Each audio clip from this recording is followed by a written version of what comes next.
Akan go for bukan menantu pilihan. Bunda rasa, okay, most of us sebenarnya pernah rasa ketidaksefahaman ataupun yang kita tak bersesuai dengan kita punya mak mentua. Ramai sebenarnya sedang mengalami perkara yang sama dan rasa diri ni sebenarnya tak di-welcome, tak dialu-alukan dalam keluarga suami. So apa maksud bukan menantu pilihan ni? Apa nak buat dan masih ada peluang tak untuk kita ni berbaik-baik dengan mak mentua kita, bapa mentua kita, and especially ke semua the whole family of husband tu. Ada peluang ke tak ada peluang? Apakah chances? Yes, you still have chance untuk jadi yang disayangi, untuk jadi yang orang kata diberi perhatian, untuk jadi yang family belah suami tu tercari-cari.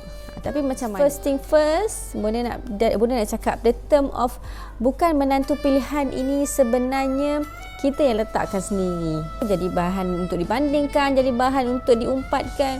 Kita ni jadi orang kata apa kita buat semua tak kena, orang lain buat tu cantik elok, part kita je sampai kat kita je jadi buruk. Okay, so sebenarnya kita yang letakkan term bukan menantu pilihan tu pada diri kita sendiri.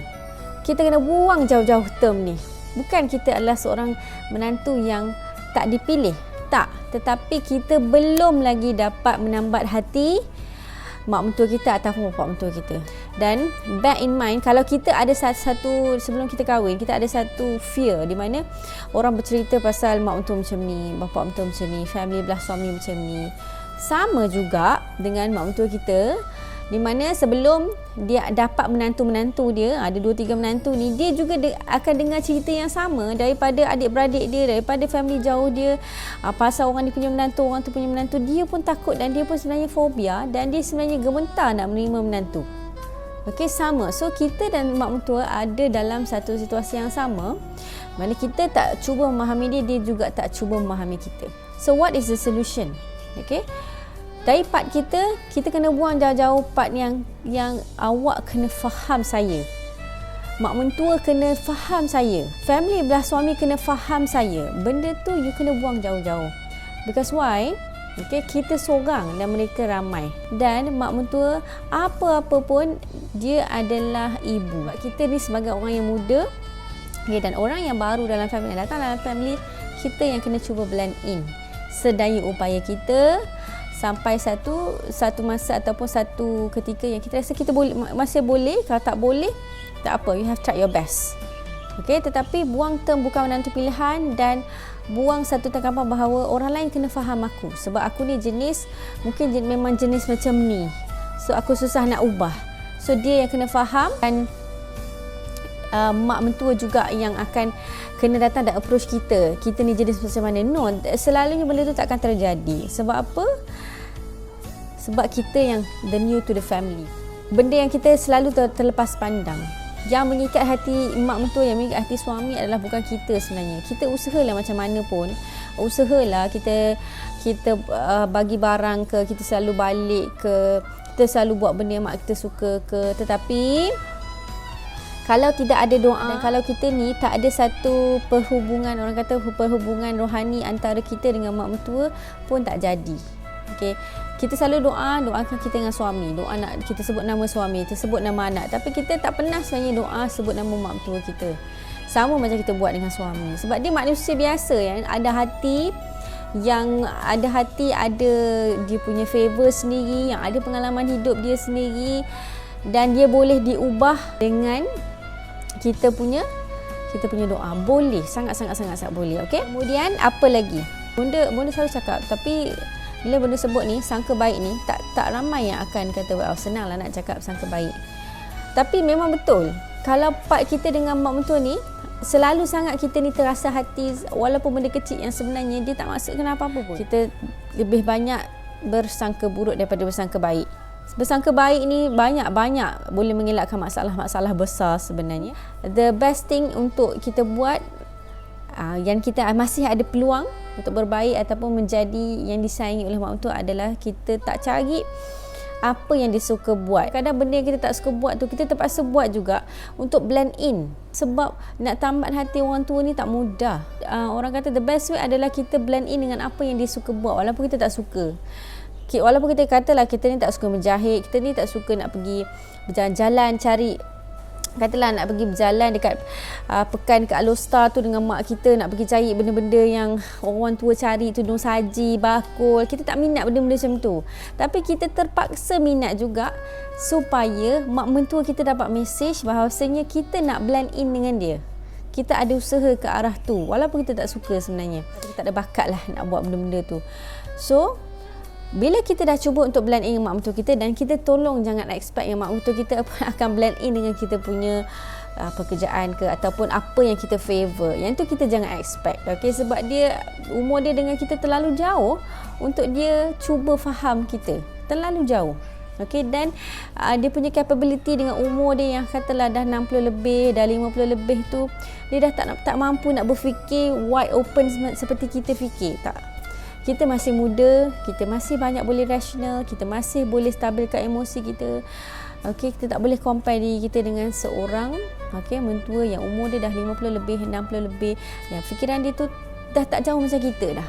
Macam mak kita, dia dah tua, banyak benda-benda yang dia menimbang pun, apa-apa keputusan dia pun sebenarnya keputusan itu tak 100% adalah keputusan yang bagus. Bila kita anggap mak mentua kita, bapa mentua kita adalah orang tua yang banyak buat silap, yang bila dia dah berumur, dia punya orang kata pertimbangan itu pun dah tak, bukan yang terbaik dah macam dulu, kita akan banyak rasa kesian dengan dia orang. Bila kita banyak rasa kesian, kita akan anggap apa saja yang dia buat tu, oh mungkin tersalah tu, mak tersalah cakap, mak mentua tersalah cakap, mak mentua tak sedar, ataupun mak mentua tak maksudkan 3 benda ni. Bila kita faham dan 3 benda ni, kita akan selalu bear in mind.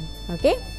Dan kemudian kalau kita rasalah kita ni dibanding-bandingkan dengan biras lain, ipar lain, kadang-kadang bahasa orang tua ni dia bukan nak bandingkan, tetapi apa yang dia cakap tu adalah belajarlah masak. Tapi dia punya bahasa tu complicated, kompleks. Dia tak boleh nak just cakap okey belajar masak, nanti suami kita suka apa yang kita masak tu, favorite dish dia. Tetapi cara dia nak sampaikan tu terlalu kompleks dan dia nampak macam dia membandingkan. Itu jauh perginya. Okay.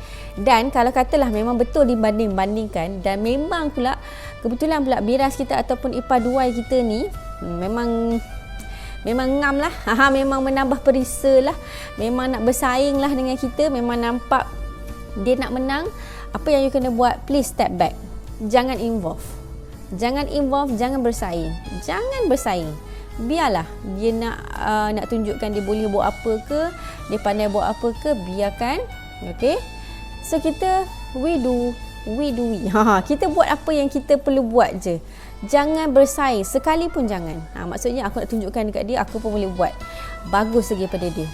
Tak mendatangkan apa-apa manfaat, sebab kita tak perlu nak buktikan banyak benda daripada mak mentua kita, tak perlu. Yang kita cuma perlu buktikan, okay, adalah kita ni seorang menantu yang bertanggungjawab, yang akan selalu mendekatkan dia dengan anak dia sampailah dia dah tak ada nanti. Itu yang kita kena buktikan. Kita tak perlu buktikan kebolehan kita pada masak, tak pada masak.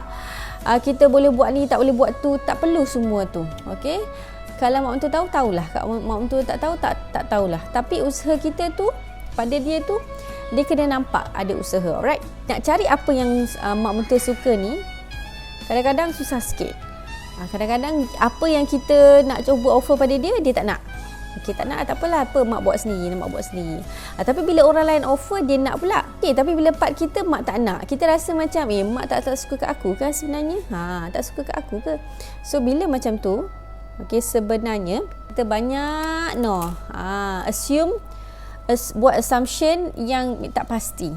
Kita sangat banyak buat benda tu. Sebab tu, kita buat assumption dan kita sendiri yang rasa kecewa, rasa sedih.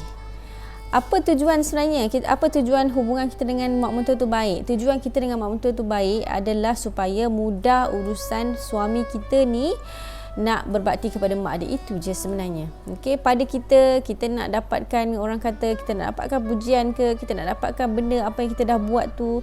Kita jangan expect semua benda tu. Kita habis-habis je apa yang kita buat supaya suami mudah urusan dia dengan mak mentua. Itu je. Okey? Dan kalau kata kita tak dapat apa yang kita dah buat baik pada mak mentua ke, pada bapa mentua ke, pada family suami ke, kan, tak dapat benda yang sama. Okey, kita bagi 8 benda dekat family suami. Tapi apa yang kita dapat semula satu je daripada 8 tu. Doesn't matter. Kalau Tuhan tak bagi balik sekarang, Tuhan akan bagi balik untuk anak-anak kita. Satu hari nanti kita juga akan jadi seorang mak mentua. Okay, kita akan jadi mak kepada seorang anak yang ada isteri, yang ada suami.